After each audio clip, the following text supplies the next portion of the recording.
नजर में यूं साईं वो संत भक्तों के पीछे फिरे, वो भक्त वत्सल भगवंत। अब फिर क्या होता है? गरीबदास साहिब जी ने परमात्मा कबीर जी के बारे में बताया है, नरसी जी की हुंडी दीनी वह सावल सा कहाया, ज्योति का ब्याह भया तब भात भरण को आया। अपने आत्माओं देखो, वैसे तो हमारी रस्म रिवाज बहुत गलत है जो हमने बना रखी थी, अब इनको हम मिनिमाइज करेंगे।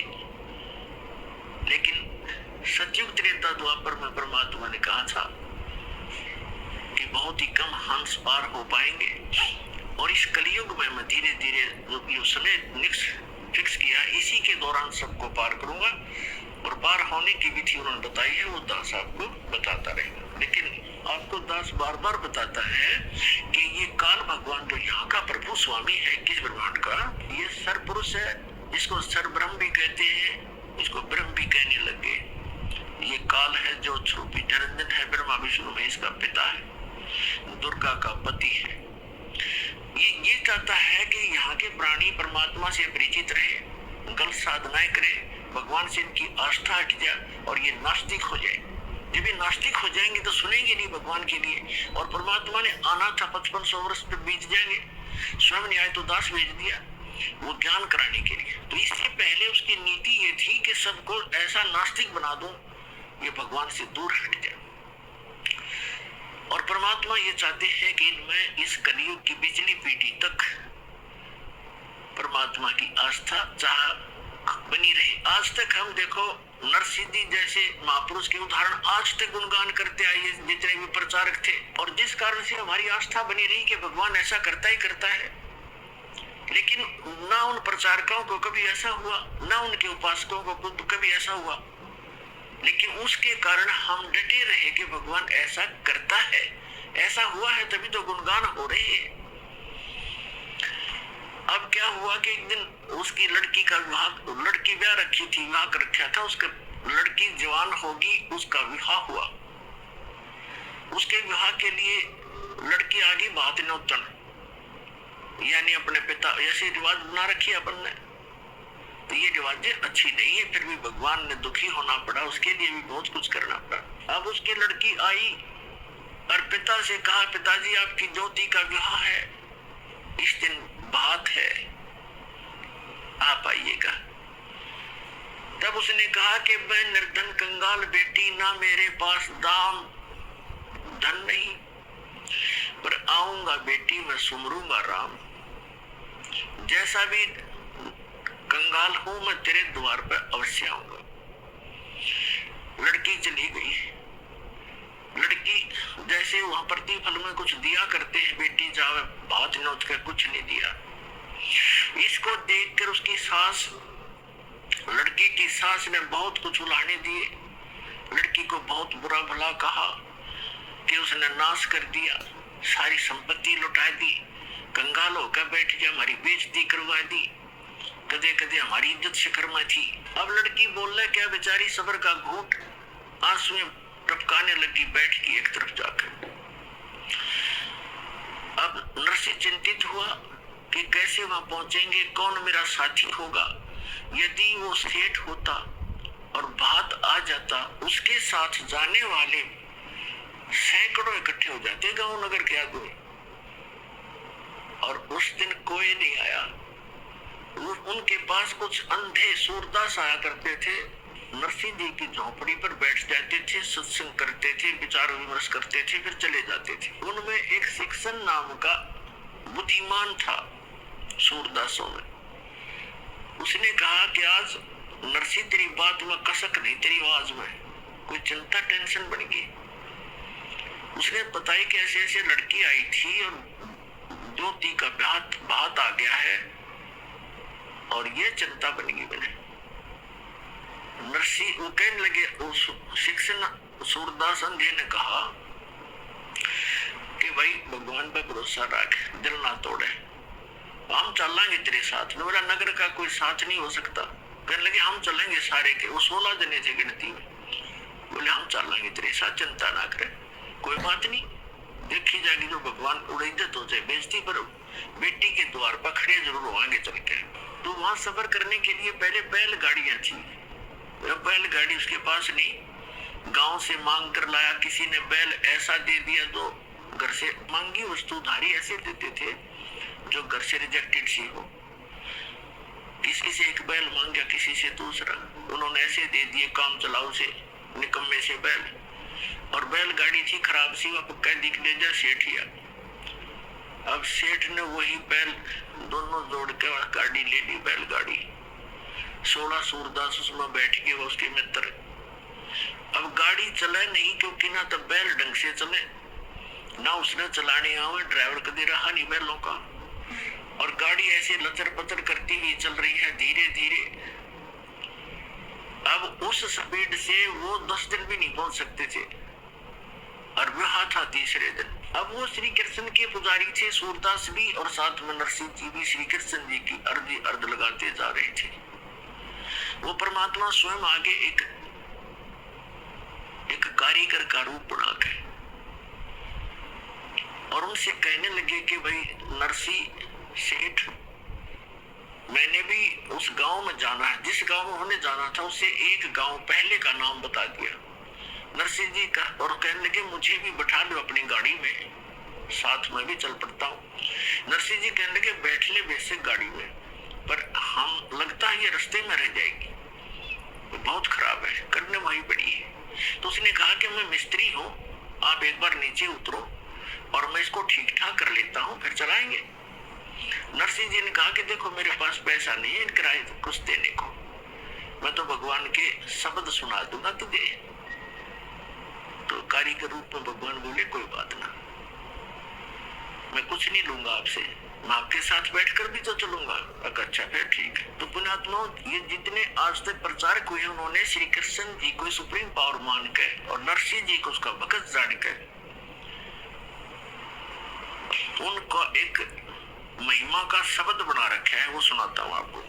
लेकिन सच्चाई जो है वो दास आपको बताएगा। और उन्होंने कैसे बताया है, अपनी देसी लैंग्वेज में, हरियाणवी लैंग्वेज में बना रखा है।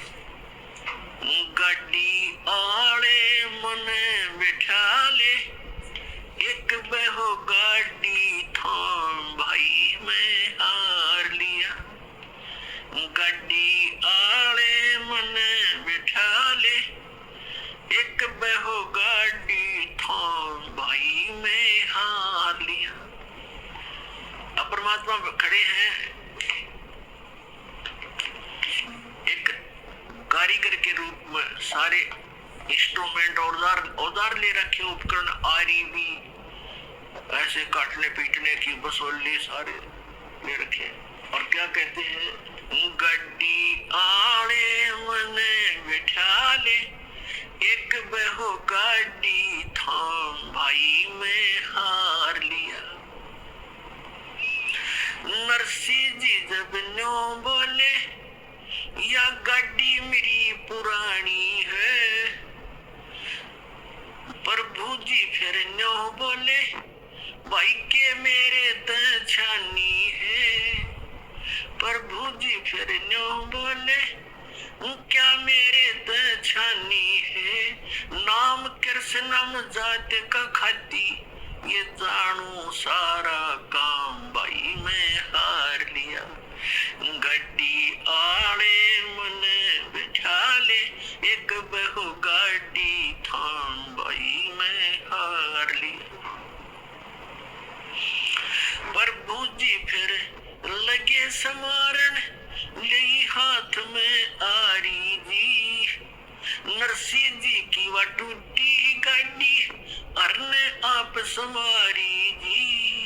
प्रभु जी जब लगे सवारण, ले हाथ में आरी जी, नरसिंह जी की वह टूटी गाड़ी, अरने आप समारी जी। नरसिंह बोला मैं शब्द सुना दूं, ना देने को दाम भाई मैं हार लिया। गड्डी वाले मने बिठा ले, एक बहो गाड़ी थाम भाई मैं हार लिया। 16 सूरदास बैठे गाड़ी में, रटे राम सूरदास बैठे गाड़ी में, वो रटे राम की माला जी। पवन समान गाड़ी चाली, जब भगवान बने गढ़वाला जी। पवन समान गाड़ी चाली, जब भगवान बने गढ़वाला जी। भक्तों का रखवाला जी, वो आपे पूर्ण राम भाई में हार लिया। गड्डी आड़े मने बैठा ले, एक बहो गाड़ी थाम भाई में हार लिया। बैलों ऊपर हाथ फेर दिया, बल बैलों में आया जी। बैलों ऊपर हाथ फेर दिया, बल बैलों में आया जी। कई रोज का पंथ विकट था, पल माहे पहुंचाया जी। कई रोज का पंथ विकट था, पल माहे पहुंचाया जी। वो प्रभु खाती चला गया भाई, कर संतों पर नाम भाई में हार लिया। गाड़ी आड़े मने बिठा ले, एक बहो गाड़ी थाम भाई में हार लिया। कृष्ण तो रथवान बने, ये कबीर बने रखवाला जी। कृष्ण तो रथवान बने, कबीर बने रखवाला जी। जो सतगुरु के शरणा आगे, वो भगत जीत गए पाला जी। जो सतगुरु की शरण आगे, वो भगत जीत गए पाला जी। संत करे नहीं टाला जी, परमेश्वर करे नहीं टाला जी। वो सारे सबके काम भाई में हार लिया। गाड़ी आड़े मने बैठा ले, एक बहू गाड़ी थाम भाई में हार लिया। इन कथाओं से हमने शिक्षा लेनी है, क्योंकि पहले तो हम बालक थे। हमने कोई कह देता कि ये आसमान बहुत निकट था, दादी अम्मा ने एक सितारा तोड़कर और ऐसे ऐसे कर दिया, इसलिए दूर भाग गया, तो हम सारी मान लेते थे ऐसे होगा। अब हम ये बातें नहीं सुनेंगे किसी की कि श्री कृष्ण जी ने ऐसा कर दिया, फलाने ने ऐसा कर दिया। गीता अध्याय नंबर 15 के श्लोक नंबर 17 में समझ गया है कि उत्तम पुरुष तु अन्य परमात्मा जी अवधारते, ये लोक धर्म अवश्य विवर्ती अवेश्वर है। तो सबका धारण पोषण करता है, सबकी केयर टेक करता है, तीनों लोगों में सबका वही है कि मालिक है। वही सब अपने भगत से पहले पुण्य करवाता है, फिर उसके आधार से अब स्वयं भी उसकी मदद करता है। तो कहने का बात ये है कि नरसिंह जी जब न्यू बोले, नरसिंह जी ने कहा कि गाड़ी मेरी पुरानी है, कंडम है, ये चल नहीं पा रही है। तो परमात्मा ने कहा ये क्या मेरी दछानी है, अब तेरा दुख क्या मुझसे छुपा है, मुझे क्या बताना चाह रहा भक्त मुझे पता है, इसलिए मैं आया हूँ। तो पुण्यात्माओं जब हम भगवान पर आश्रित होंगे, पर हमारा इतनी हिम्मत रही कोई ना कि हम यहाँ तक सैक्रिफाइस कर सके, पर परमात्मा ने दूसरा तरीका अपना दिया कि तुम अपना लगे रहो, एक दिन अवश्य होगा। अब जैसे विश्वास करने के दो तरीके होते हैं, एक तो यूं मान ले कि जो सामने वाला कह रहा है यह बात सच्ची होगी, और नहीं फिर उसके बताए अनुसार कुछ करके प्रैक्टिकल देख ले, तो वो भी बात फिर वो सच्चाई तो ऊपर आएगी। जैसे किसान था और एक सेठ के पास अपनी फसल बेचकर आता था मंडी में, और उसका आड़ती था पक्का और नहीं जाता था कहीं पर। एक दिन क्या हुआ कि जब वो फसल लेकर गया 2-3 महीने 4-6 महीने के बाद, तो पता चला कि उस सेठ की दुकान बंद है। पूछने से कारण का पता चला कि उसका दिवाला निकल गया, वो अब आड़ती नहीं रहा।